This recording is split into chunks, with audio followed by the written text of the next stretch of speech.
An alien named Thomas fled from the distant planet India to Earth to save his life. He fell in the desert of the American West, and to adapt to the environment here, he shed layers of his skin and took the form of a human. Now he was an alien immigrant on Earth. His planet was suffering from water shortage, and due to this, he was very thirsty for water. He quickly found a house and put the water pipe directly in his mouth and started drinking water wildly to quench his thirst. But then the owner of the house came. He got scared after seeing Thomas and thinking him to be a drunk man, immediately took out a gun. Thomas had to run away from there, but then the police came and arrested him in the police station. He started understanding the world around him rapidly. He started learning the language of humans by listening to them and by watching TV. He caught basic English words in a few minutes. When the police officer interrogated him, he kept repeating that he just wanted to complete the mission. He also told a strange tone, but when the officer got busy on a phone call, then suddenly Thomas started speaking perfect English. The officer asked where he came from. Then he said, "I am from here. I am from India." The officer thought that he was crazy. He warned him that if he told anyone about his truth, he would be put in a mental hospital and he would never be able to complete his mission. Then the officer asked who would come to pick him up. Thomas replied, "Justin Falls." Meanwhile, poor Justine was fighting for her life. She was doing dangerous and temporary jobs just to stay alive. She did not know that something very big was going to happen in her life. In desperation, she was asking her boss for more work, but the boss started harassing her. Then suddenly she got a call from the police station. When she reached there, the officer said that she would have to take her friend, but the person standing in front of Justine,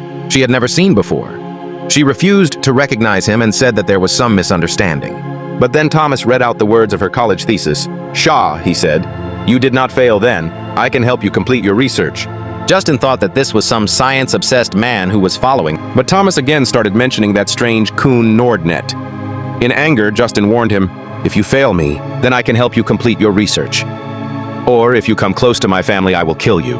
The police officer was also confused, but he had no other option. He let Thomas go. But Thomas secretly kept a police phone with him. He reached an on-shop through GPS. Suddenly, he took out a gold ring from his mouth and then spat out not one but many gold rings. He took out a handful of pure gold from his pocket. The shopkeeper was stunned to see this. Thomas told the exact weight, but the shopkeeper insisted on checking the gold. Then Thomas's eyes fell on the electronic items kept in the shop. He started breaking them one by one, and in a few minutes he made a simple signal receiver by joining them. Now he started tracking the koan coordinate with that receiver. A lot of notes fell from his pocket, but he did not care. He just kept staring at the sky, and then an alien spaceship suddenly appeared in the sky.